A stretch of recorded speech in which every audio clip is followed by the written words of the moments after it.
నమస్తే, welcome to పూరా local. నేను మీ పద్మావతి. ఇక్కడ ఇందిరా పార్క్ దగ్గర విద్యార్థుల కోసం అయితే మనకి ధర్నాలు అయితే చేయడం జరుగుతుంది. సో చూడొచ్చు, ఇక్కడ మనతో పాటు వారు ఉన్నారు. సార్, వారితో మాట్లాడి అసలు వాళ్ళ డిమాండ్స్ ఏంటి, నీట్ పేపర్లో లీకేజ్ కోసంలో అయితే వీరు ఇప్పటికే పోరాటాలు, అక్కడ జంతర్ మంతర్ దగ్గర మొదలైన ఈ పోరాటం ఇప్పుడు హైదరాబాద్ దాకా కూడా పాకింది.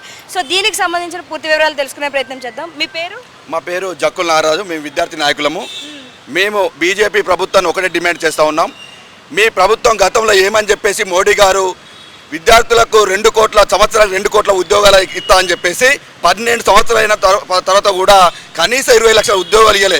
కనీసం ఎగ్జామ్స్ కూడా ఇది లీక్ల ప్రభుత్వం. ప్రతిసారి ఎగ్జామ్ పెట్టినప్పుడు కూడా లీక్ కావడం జరిగింది. అందులో భాగంగా నీటు ఎగ్జామ్ పెడితే దాదాపు 23 లక్షల మంది విద్యార్థులు ఎగ్జామ్ రాస్తే వాళ్ళ జీవితాలతో చెలగాటమాడుతూ తీరా ఎగ్జామ్ రాసిన తర్వాత పేపర్ లీక్ కావడం, బయటకు తెలవడం, అందులో భాగంగా 20 మంది విద్యార్థులు చనిపోవడం చూస్తే బాధాకరం. దీనికి నిరసనగా 2 నెలల నుంచి విద్యార్థి లోకం ఢిల్లీలో ధర్నాలు చేస్తే, రాస్తారోకోలు చేసి శాంతియుత మార్గంలో దీనికి కారణమైన ధర్మేంద్ర ప్రధాన్ రాజీనామా చేయాలని చెప్పి డిమాండ్ చేస్తే మా విద్యార్థి లోకం పైన ఈరోజు లాఠీ చార్జ్లతోటి కాళ్ళు ఇరగొట్టడం, చేయిలు ఇరగొట్టడం, నడుము ఇరగొట్టడం, తలల పడగొట్టడం చూస్తుంటే యావత్ ప్రపంచం అంతా కూడా నిద్రపోతుంది. అసలు ఏం జరుగుతుంది భారతదేశంలో అని చెప్పి చూస్తూ ఉన్నారు. మేము నరేంద్ర మోడీ గారిని ఒకటే అడుగుతున్నాం, వెంటనే నీ మంత్రి అయినా, విద్యాశాఖ మంత్రి అయినా ధర్మేంద్ర ప్రధాన్ని వెంటనే రాజీనామా చేయాలి.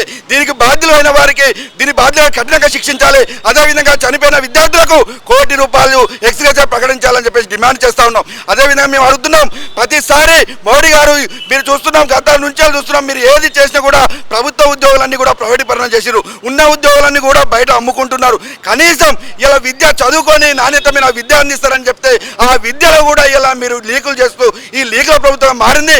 ఖచ్చితంగా మీరు తగిన గుణపాఠం చెప్తాం. రానున్న కాలంలో విద్యార్థులు ఒక గతం దక్కింది.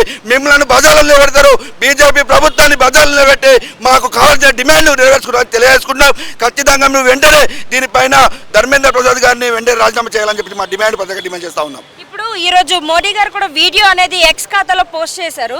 అయితే అది మీరు చూసే ఉంటారని అనుకుంటున్నాం. అయితే ఎవరైతే ఇందులో బాధ్యులుగా ఉన్నారో వాళ్ళందరి మీద మేము లీగల్గా యాక్షన్ తీసుకున్నాం, వాళ్ళని జైలు కూడా పంపించాం. దీనికి సంబంధించి మేము బిల్లు పాస్ కోసం మేము మాట్లాడుతున్నాం. ఒకవేళ అది బిల్ పాస్ అయితే కనుక మేము ఖచ్చితంగా దీని మీద పూర్తి విషయాలతో మేము తీసుకుంటామని అంటున్నారు. సో ఇది మొదటిసారి కాదు. బీజేపీ ప్రభుత్వం వచ్చిన తర్వాత 70 సార్లు లీక్ అయింది పేపర్. ఇప్పటివరకు ఇంతవరకు ఎంతమంది మీద మీరు లీగల్గా చర్య తీసుకున్నారని చెప్పేసి అడుగుతా ఉన్నాం. ఇలా ఢిల్లీలో మొత్తం విద్యార్థి లోకం రోడ్డు పైకి ఎక్కిన తర్వాత మీరు సొన్నాయి నొక్కుతున్నారు తప్ప మీరు చేసింది ఏది అని చెప్తున్నాం. ఇది పేరుకే, ఈ ఉద్యమాన్ని ఆపడానికి, విద్యార్థులు శాంతిపోయారని తప్ప మీరు చేసేది ఏమీ లేదు. కావాలని చెప్పేసి మమ్మల్ని పబ్లో పెట్టడానికి, విద్యార్థి లోకాన్ని ఆపడానికి కోసం ఒక ప్రకటన చేశారు. మీరు ఒక దిక్కు ప్రకటన చేస్తూ మా విద్యార్థుల పైన మీరు చూస్తుంటే ఆడవాళ్ళని చూడకుండా, అమ్మాయిలను చూడకుండా, ఇలా విద్యార్థులను చూడకుండా ఒక దిక్కు కడుపు మార్చుకొని అక్కడ ధర్నా చేస్తే మా నడుములు వలగొడతా ఉంటారు, నడుములు విరగొడతా ఉంటారు, కాళ్ళు వలగొడతా ఉంటారు, మమ్మల్ని నెత్తురు మడుగుల్లో మరుగుతున్నారు. ఇదేనా మీరు మోడీ గారని మేము అడుగుతా ఉన్నాం. ఇది కావాలని చెప్పేసి ఉద్యమంలో తీవ్రతమవుతుంది. ఢిల్లీలో సెగలు జరుగుతూ ఉన్నాయి. మొత్తం యావత్ భారతదేశం కథం దొక్కింది. విద్యార్థులు అంతా ఒక పాటిపైకి వచ్చిందని చెప్పేసి నిన్న ట్వీట్ చేయడం జరిగింది. మాకు వెంటనే మంత్రి గారు రాజీనామా చేస్తే తప్ప ఈ ఉద్యమం ఆగదు. సరే, ఇక్కడ బీజేపీ నాయకులు ఏమంటున్నారంటే జంతర్ మంతర్ దగ్గర ధర్నా చేసిన వాళ్ళు ఎవరైతే ఉన్నారో వాళ్ళలో విద్యార్థులు తక్కువ, డబ్బుల కోసం వచ్చిన వారు, మిగిలిన వాళ్ళు రాజకీయాల ఘర్షణలు, విభేదాలను రేపుతున్న వారే ఉన్నారు. అందుకనే లాఠీ చార్జ్ చేయవలసి వచ్చింది అని అంటూ ఇక్కడ వాళ్ళు మాట్లాడుతున్నారు. సో దీనిపై ఇది ప్రొపగండా మీడియా. బీజేపీ కూడా మేము చెప్తా ఉన్నాం, కావాలని చెప్పేసి బీజేపీ ఎప్పుడైతే ఉద్యమం ఎక్కడ జరుగుతుందో దాన్ని వంచివేయడానికి వీళ్ళు అర్బన్ నక్సలైట్లు అంటారు, లేకపోతే నక్సలైట్లు ముద్ర ఎత్తారు, హిందుత్వ వ్యతిరేకులు అని చెప్పేసి ముద్ర ఎత్తారు. కనుక మేము దాన్ని పట్టించుకోము. అక్కడ ఉన్నది కూడా విద్యార్థి లోకం వాళ్ళకి సపోర్ట్గా యావత్ తెలంగాణ కలుగుతుంది. మా బిడ్డలను కాపాడుకోవాలి, మా కొడుకులను కాపాడుకోవాలి, మా పిల్లల్ని కాపాడుకోవాలని విద్యార్థి లోకం కోసం ప్రతి ఒక్కరూ ముందుకొచ్చి పోరాటం చెప్తారు. అక్కడ ఉన్నది తప్పు. కావాలని చెప్పేసి కొంతమంది మీడియా, ఆదాని మీడియా, అంబానీ మీడియాని అడ్డం పెట్టుకొని దీన్ని అణచివేతాలని చూస్తూ ఉన్నారు. ఖచ్చితంగా మేము దీనికి తగిన గుణపాఠం చెప్తాం, ఎక్కడికక్కడ నిలదీస్తాం. మీ తాటాపు చక్కెర్లకు ఎవరికి భయపడేది లేదు. మీరు ఎంత అణచివేత అంత ఉద్యమం లేస్తుంది అని చెప్తారు. అయితే ఉద్యమంలో మాట్లాడుతున్న వాళ్ళు రాముడి గురించి, బ్రాహ్మణుల కోసం, హిందూ తత్వం గురించి మాట్లాడుతున్నారు. అందుకని ఈ ఉద్యమాలు అనేవి ఒకంత స్క్రిప్ట్ మీదే నడుస్తుంది అని కొంతమంది మాట్లాడుతున్నారు. సో దీనిపై వీళ్ళు రాముని పేరు చెప్పుకొని, దేవుని పేరు చెప్పుకొని వీళ్ళు చేస్తూ ఉంటారు తప్ప ఏ రోజు నాడు మేము పొద్దున్న లేచి, ఈ రోజు భజన మీరు పొద్దున్న లేచి మేము అందరం బొట్లు పెట్టుకొని హనుమాన్ని మొక్కి మాకు న్యాయం జరగాలని చెప్పి వచ్చినాం. వీళ్ళు ఓన్లీ దేవుని పేరు చెప్పుకొని చెప్పుకొని పబ్బం గడుపుకుంటారు తప్ప వీళ్ళు చేసింది లేదు. మాకు అసలైన మేము అసలైన హిందువులం, వాళ్ళు కాదు. పొద్దున్న లేతే ఒక మాట, రాత్రి చేసే పనులు వాళ్ళు ఒక మాట. కానీ మేము పొద్దున్న లేతే గుడికి పోయి పూజ చేసుకొని యావత్ భారతదేశం మంచిగా ఉండాలని చెప్పేసి మేము ముందుకు పోతాం. మేము రాముడు మా దేవుడు, రాముని పాలన కావాలని చెప్పేసి మేము పోరాటం చేస్తున్నాం తప్ప రామ లాంటి పాలన కావాలి, ఇలా రాక్షసుడి పాలన భారతదేశంలో నడుస్తుందని చెప్తా ఉన్నాం. ఇలా రాముని గుడి కట్టి ఇలా 1000 కోట్ల కుంభకోణం చేశారు. ఈ రోజు మనం చూస్తూ ఉన్నాం, రాముని పేరు చెప్పి ఎవరు పైసలు సంపాదిస్తారో అర్థమవుతుందా? భారతదేశం మొత్తం కూడా చూస్తుంది, ప్రపంచం కూడా చూస్తూ ఉంది. చివరిగా ఒక్క ప్రశ్న, అయితే నీట్ ఎగ్జామ్ పేపర్ లీక్ అయిందని తెలిసిన తర్వాత ఆ ఎగ్జామినేషన్ మేము క్యాన్సిల్ చేసాం, మళ్ళీ రీకండక్ట్ చేసాము. ఆల్రెడీ రాసిన వాళ్ళు చక్కగా వెళ్ళి చదువుకుంటున్నారు. ఈ ఉద్యమం చేస్తున్న వాళ్ళందరూ కూడా పొలిటికల్గా కావాలని డ్రామాలు క్రియేట్ చేస్తున్నారు అని అనేసి అంటున్నారు. సో దీనికి మీ సమాధానం ఏంటి? నీట్ ఎగ్జామ్ పెట్టినా కూడా ఇది మేము ఇప్పుడే చెప్పాం, ఇది గతంలో 70 సార్లు ఇప్పటివరకు లీక్ అయింది. లీక్ అయిన తర్వాత మేము దీని మీద కమిటీ వేసినాము, శిక్షిస్తున్నాము. ఎవరైతే బాధ్యులు ఉన్నారో వాళ్ళని శిక్షిస్తున్నాము. బాధ్యుల కారణమైన ఇలా పుట్నాలకు పాలాలకు ఇలా అమ్మినట్టు నీట్ పేపర్ అమ్మిన వాళ్ళకు శిక్ష పడాలి. దానికి బాధ్యులైన వాడిని ధర్మేంద్ర ప్రధాన్ మంత్రి గారిని వెంటనే రాజీనామా చేస్తే తప్ప. ప్రధాని గారు వీడియోలు ఏవి మేము చూడట్లేదు, మాకు అంత సమయం లేదు అని ఆయన అంటున్నారు కదా. సన్నాయినొక్కు ఇప్పుడు తెలుస్తా ఉన్నది, వీళ్ళ మోడీ కూడా ట్వీట్ చేసినట్టు వీళ్ళు కావాలని డ్రామా తప్ప అంతా తెలుసు. రేపు పొద్దున మీరు చూడకపోతే ఏం జరుగుతుందో భారతదేశం మొత్తం కూడా మీకు చూపిస్తుంది. ఇప్పటికే మీకు జరిగే నష్టం జరిగింది, ఇంకా జరుగుతుంది.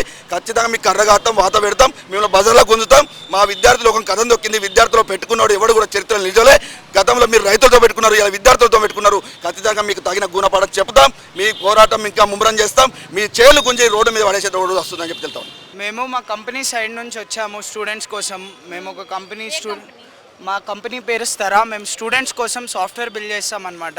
సో మా కస్టమర్స్నే, మా స్టూడెంట్స్నే మేము ఎవరి కోసం అయితే ఒక ప్లాట్ఫామ్ని బిల్డ్ చేస్తున్నామో, మేము ఎవరి కోసం అయితే ఒక సర్వీస్ని బిల్డ్ చేస్తున్నామో, అట్లాంటి స్టూడెంట్స్కి అకౌంటబిలిటీ లేకుండా, అట్లాంటి స్టూడెంట్స్కి ట్రాన్స్పరెన్సీ లేకుండా ఈ గవర్నమెంట్ ఎలా రన్ చేస్తుంది? గవర్నమెంట్ ఒక ఎడ్యుకేషన్ మినిస్టర్ ఇంత పెద్ద నీట్ లీక్ అంటే ఒక మెడికల్ ఎంట్రన్స్ ఎగ్జామ్ లీక్ అయింది అని అన్నప్పుడు అకౌంటబిలిటీ తీసుకొని, రెస్పాన్సిబిలిటీ తీసుకొని రెసిగ్నేషన్ అంత క్లియర్గా డిమాండ్ చేస్తున్న స్టూడెంట్స్ ఎందుకు ఇవ్వట్లేదు?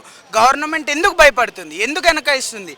ఒక మినిస్టర్ కుర్చీని కాపాడడం అంత ఇంపార్టెంట్ ఆ స్టూడెంట్స్ లైఫ్స్ కంటే, స్టూడెంట్స్ ఫ్యూచర్స్ కంటే. ఒక మెడిసిన్ సీట్, ఒక మెడికల్ డాక్టర్ అవుతాడు, అలాంటి వాళ్ళకి ర్యాంకులు పైసల మీద అమ్మేస్తారా? ఇది కరెక్ట్ కాదు. మాకు రిజిగ్నేషన్ కావాలి ధర్మేందర్ ప్రధాన్ నుంచి, అలాగే ఎన్టీఏ నుంచి కూడా మాకు అకౌంటబిలిటీ కావాలి. చాలామంది నరేటివ్ మార్చడానికి ట్రై చేస్తున్నారు, ధర్మేందర్ ప్రధాన్ ఉట్టి మినిస్టర్ కదా, ఎన్టీఏ రెస్పాన్సిబిలిటీ తీసుకోవాలి కదా అని. దానికి కూడా అది కరెక్టే. ఎన్టీఏ చీఫ్ కూడా రిజైన్ చేయాలి, ఎన్టీఏ కూడా రెస్పాన్సిబిలిటీ తీసుకోవాలి, ఎన్టీఏ కూడా దీనికి అకౌంటబిలిటీ తీసుకోవాలి. సో ఇప్పుడు ఆల్రెడీ నరేంద్ర మోడీ గారు ఈరోజు ఒక వీడియో అనేది మనకి ఎక్స్లో పోస్ట్ చేయడం జరిగింది. లైక్ ఏమని, ఇందులో ఎవరెవరైతే ఉన్నారో వాళ్ళందరినీ మేము యాక్షన్ తీసుకున్నాం, అరెస్ట్ చేసాం, జైలు కూడా పంపించాం. సో ఇది ఆల్రెడీ మేము పార్లమెంట్లో దీని గురించి మేము మాట్లాడతాము, దీనిపైన చర్యలు తీసుకుంటాము అని అంటున్నారు. సో దీనికి మీ ఒపీనియన్? నా ఒపీనియన్ ఏంటి అంటే మేడం, ఇప్పుడు ఒక క్యాబినెట్ మినిస్టర్ అనే ఆయన ముందు గవర్నమెంట్స్లో కూడా మనం చూసుకుంటే ఒక మేజర్ టెర్రరిస్ట్ అటాక్ చూసుకుందాం, 26/11 ముంబై మీద జరిగిన అటాక్స్. ఆ టైంలో ఉన్న హోమ్ మినిస్టర్, ఆ టైంలో ఉన్న CM, Maharashtra CM and home minister ముగ్గురు రెజిగ్నేషన్ పెట్టారు. ఎందుకు? రెస్పాన్సిబిలిటీ, అకౌంటబిలిటీ తీసుకున్నారు కాబట్టి ఒక జరిగిన తప్పుకి. అలాంటిది ఇంత పెద్ద ఎడ్యుకేషన్ లీక్ జరిగినప్పుడు ఒక ఎడ్యుకేషన్ మినిస్టర్ తీసుకోవడానికి ఏం పోయింది? ఎడ్యుకేషన్ అనేది ఇంపార్టెంట్ కదా మేడం, మన యూత్ మొత్తం దాని ఫ్యూచర్ మొత్తం దాని మీదనే బేస్ అయి ఉండిద్ది. ఎడ్యుకేషనల్ రిఫార్మ్స్ ఏవి మన సొసైటీలో మనం ఎక్కడ చూస్తున్నాం ఆ కైండ్ ఆఫ్ గ్రోత్? మనం ఫారిన్ కంట్రీస్లో చూస్తుంది, మన నేబరింగ్ కంట్రీస్లో చూస్తున్న గ్రోతే మన దగ్గర మనం ఎందుకు చూడలేకపోతున్నాం? ఆ రిఫార్మ్స్ మనకు ఎందుకు రావటం లేదు? చర్యలు తీసుకోవడం అనేది ఆబ్వియస్లీ గవర్నమెంట్ తీసుకోవాలి, అది వాళ్ళ రెస్పాన్సిబిలిటీ. అది మేము తీసుకుంటున్నామని చెప్పి దాని గురించి డప్పు కొట్టుకోవడం అనేది కరెక్ట్ కాదు. మాకు డెసిగ్నేషన్ అనేది మెయిన్ చీఫ్ మినిస్టర్ దగ్గర నుంచి రావాలి. ఓకే, లాస్ట్గా ఒక్క question. Already neat paper leak అయిన తర్వాత ఎగ్జామినేషన్ క్యాన్సిల్ చేయడం అండ్ రీకండక్ట్ చేయడం, అందులో ఆల్రెడీ రాసిన వారందరూ ఇప్పుడు మళ్ళీ యథావిధిగా వాళ్ళు ఎడ్యుకేషన్ పర్పస్లో వెళ్ళిపోవడం కూడా అయిపోయింది. ఇప్పుడు ఎవరైతే చేస్తున్నారో స్టూడెంట్స్ అనేసి, వాళ్ళల్లో స్టూడెంట్స్ తక్కువ, దీనిని ప్రోపగండా చేయడానికి వచ్చిన వాళ్ళు ఎక్కువ ఉన్నారు అని అంటున్నారు. సో దీనికి మీ ఆన్సర్ ఏంటి? మేడం, 21 ప్రాణాలు ఆల్రెడీ పోయినాయి మేడం. ఆ ఒక్క ఎగ్జామ్ వల్ల, ఆ ఒక్క ఎగ్జామ్ క్యాన్సిలేషన్ వల్ల 20 ప్రాణాలు ఆల్రెడీ పోయినాయి. ఇంకేం కావాలి దీని గురించి అవుట్రేజ్ ఉండడానికి? ఇంకేం కావాలి దీని గురించి ప్రొటెస్ట్ చేయడానికి? ఓకే, రీనీట్ కండక్ట్ చేశారు, మొత్తం కొత్త పేపర్ క్రియేట్ చేసి మళ్ళీ క్రియేట్ చేశారు. దానివల్ల ఎవరికి లాభం? ఆ పోయిన 20 ప్రాణాలు వెనక్కి వస్తాయా? పోనీ ఆ ఎగ్జామ్లో మంచిగా రాసి సీట్ వస్తుంది అని వాళ్ళ ఫ్యూచర్ మొత్తం ప్లాన్ వేసుకున్న స్టూడెంట్స్ పరిస్థితి ఏంటి? వాళ్ళంతసేపు కష్టపడి చదువుకొని వాళ్ళు లాస్ట్కి వాళ్ళ కష్టం మొత్తం వృధాకు పోయిందని అంటే వాళ్ళ పరిస్థితి ఏంటి మేడం? వాళ్ళందరి కోసం మేము ఇక్కడ నుంచొని ఉన్నాం, వాళ్ళ వ్యూస్ కోసం మేము నుంచొని ఉన్నాం ఇక్కడ. సో నీట్ పేపర్ లీక్ అయిన తర్వాత ఆ ఎగ్జామ్ని మేము క్యాన్సిల్ చేసాం అండ్ రీకండక్ట్ చేసాం. స్టూడెంట్స్ ఆల్రెడీ రాసేసి వాళ్ళు స్టడీస్ కూడా వెళ్ళిపోయారు. సో ఇదంతా కూడా స్టూడెంట్ స్ట్రైక్ కాదు, ఇదంతా పొలిటికల్ డ్రామా అని అంటున్నారు. సో దీనిపై మీ ఒపీనియన్ అంటే బీజేపీ వాళ్ళు మనకు ఇది సరే, ఇది స్టూడెంట్ స్ట్రైక్ కాదండి, ఓకే నేను ఒప్పుకుంటాను. నన్ను ఎవరు ఏ పొలిటికల్ పార్టీ నన్ను పంపిస్తే నేను వచ్చాను, వాళ్ళ పొలిటికల్ పార్టీ పంపిస్తే వచ్చారు, వీళ్ళ పొలిటికల్ పార్టీ పంపిస్తే వచ్చారు. మేమందరం పైసలు తీసుకుంటున్నామా? ఒక్కొక్కరు హైదరాబాద్ నుంచి, నేను వరంగల్ నుంచి వచ్చానండి. దేనికోసం? స్టూడెంట్ కోసం. అంటే నన్ను అక్కడ నుంచి ఫోన్ చేసి బీజేపీ వాళ్ళు, కాంగ్రెస్ వాళ్ళు, కాక్రోచ్ జనతా పార్టీ వాళ్ళు పిలిచి, ప్రియాంక నువ్వు రామ్మా, ఇక్కడ వచ్చి పోరాడమ్మా, అప్పుడైతే మనం బీజేపీని తొక్కేయచ్చు అని అంటున్నారా? ఏమన్నా మతుండే మాట్లాడతారా? యాంటీ నేషనల్స్ అంట, టెర్రరిస్ట్ అంట, పేడ్ ఆర్టిస్ట్ అంట.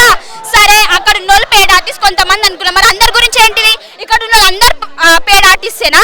ఇంత కష్టపడి ఇక్కడ నుంచి ఢిల్లీకి ఫండింగ్ కూడా ఇస్తున్నారు. పాపం గర్ల్స్ కి ప్యాచ్ పంపించడం, వాళ్ళకి ఫుడ్ ఆర్డర్ పెట్టడం, ఫ్రీ వాటర్ సప్లై చేయడం. అంటే మేము పేడ్ ఆర్టిస్ట్ అయితే మా పైసలు పంపించుకొని అక్కడ వాళ్ళకి హెల్ప్ చేయాల్సిన అవసరం మాకు ఏంటిదండి? మాట్లాడడానికి కొంచెం బుద్ధి ఉండాలి. సో ఇప్పుడు మోడీ గారు ఒక వీడియో రిలీజ్ చేశారు, స్టూడెంట్సే మాకు ఫస్ట్ ఇంపార్టెంట్, మేము ఇందులో ఎవరెవరైతే ఉన్నారో వాళ్ళందరి మీద మేము యాక్షన్ తీసుకుంటాం, పార్లమెంట్లో దీని గురించి మేము మాట్లాడుతున్నాం, బిల్లు పాస్ అయిన వెంటనే ఇందులో ఉన్న వాళ్ళందరి మీద యాక్షన్ తీసుకుంటాం. యాక్షన్ అంటే ఓన్లీ జైలుకు పంపడం కాదు, కఠిన చర్యలు ఉంటాయి అంటున్నారు. సో దీనిపై మీ ఒపీనియన్? మరి మోడీ గారిని ఏం చేయాలి? సరే, అందరిపైన ఆయన ఓకే చేసిన దానికి ఆయన పనిష్మెంట్ ఇస్తారు, ఓకే. మరి స్టూడెంట్స్ మీద టియర్ గ్యాస్ వేసిన వాళ్ళని, స్టూడెంట్స్ పైన లాఠీ చార్జీలు చేసిన వాళ్ళని మోడీ గారిని ఏమనాలి? అది చేపించింది ఎవరు? పవర్ లో ఉన్నది ఎవరు? ఢిల్లీలో అక్కడ జంతర్ మంతర్ దగ్గర సోనం వాంగ్చుక్ ని ఎత్తుకుపోయింది ఎవరు? మరి ఆ చేసిన వాళ్ళని కూడా చెయ్యాలి. మోడీ గారే చేశారు అని మేము నమ్ముతున్నాం. సో మోడీ గారు కూడా రాజీనామా చేయాలి. అక్కడ ఉన్న వాళ్ళు ఎవరు స్టూడెంట్స్ లేరు. సో వాళ్ళందరూ కూడా వేరే వేరే ఏరియాస్ నుంచి పొలిటికల్ గా లాక్కొచ్చి పెట్టిన వాళ్ళే గూండాలని అంటున్నారు కదా. ఇక్కడ నుంచి వెళ్ళిన స్టూడెంట్స్ గురించి ఏంటిది? కమల్ అన్నయ్య వెళ్ళాడు ఇక్కడ నుంచి, ఆయన స్టూడెంట్ కాదు, పొలిటికల్ పార్టీయా?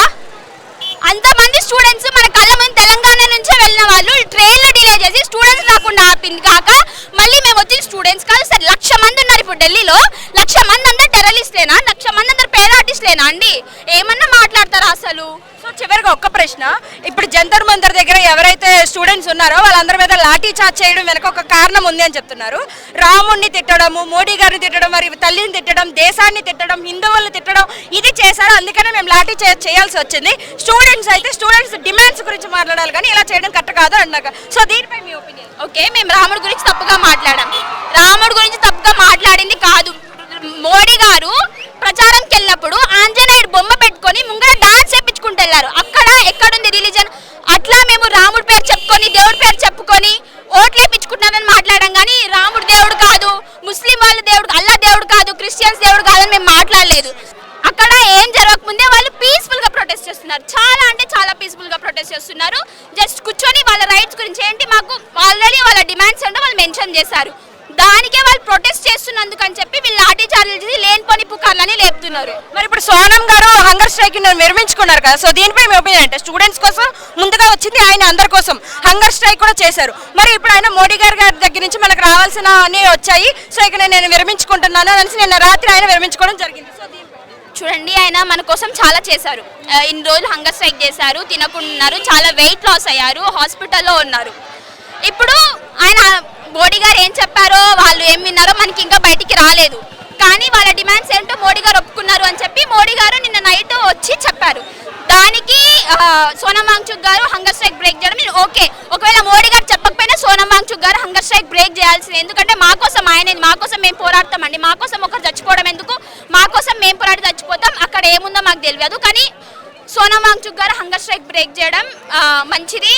సో చివరిగా మీ డిమాండ్స్ ఏంటి? అసలు మీరు ఏం డిమాండ్స్ చేస్తున్నారు గవర్నమెంట్ నుంచి? ఇగో ఇప్పుడు మన ధర్మేంద్ర ప్రధాన్ గారు ఉన్నప్పటి నుంచి ఇది ఫస్ట్ పేపర్ లీక్ కాదు. అప్పుడు మిలీనియన్స్ దీన్నంతా పట్టించుకోలేదు, కానీ ఇప్పుడు జెన్జీ అట్లా ఆగుతలేదు. మా రైట్స్ కోసం మేము ఫైట్ చేస్తున్నాం. ఏంటిదంటే మాకు మంచి ఫ్యూచర్ కావాలి, బెటర్ ఎడ్యుకేషన్ సిస్టమ్ కావాలి, పేపర్ లీక్లు వద్దు. మాకు 2 కోట్ల జాబ్లు ఇస్తున్నాడు. ఏవి జాబ్లు? మాకు స్టూడెంట్స్కి జాబ్స్ రిలీజ్ చేయాలి. అన్ని గవర్నమెంట్ కంపెనీస్ ప్రైవేట్ సెక్టార్లోకి మారుస్తున్నాడు. గవర్నమెంట్ని గవర్నమెంట్ లాగానే ఉంచనియండి, స్టూడెంట్స్ భవిష్యత్తుని బాగుపరచండి. అండ్ రూరల్లో ఉన్న స్టూడెంట్స్ని కూడా ఇంకా సిటీలకు తెచ్చి వాళ్ళకి మంచి జాబ్స్ ఇప్పించాలని నేను కోరుకుంటున్నాను.